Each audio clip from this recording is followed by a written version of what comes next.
think I want to bring this out a little bit more so it can be a little bit more off the shoulder. Because you see how this now comes more out and this one comes more up. Doesn't have to be perfect, guys, because you're going to stretch it anyway. All right, so now we're going to have an off the shoulder look. Let me go a little deeper because, yeah, deeper as in like more off the shoulder.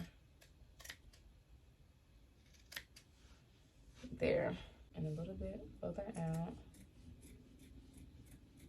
This is still the shoulder. This is still the shoulder.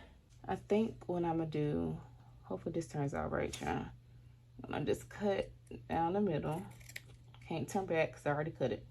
It's probably like right here.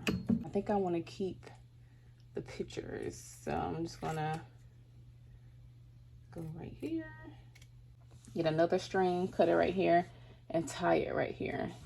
So now I'm gonna tie this like this, keep this hanging. I'm gonna try it on and see how that looks. So I just tried it on, and these strings that I cut need to go up higher. So I'm gonna do like right here, right here. I'm gonna cut the back.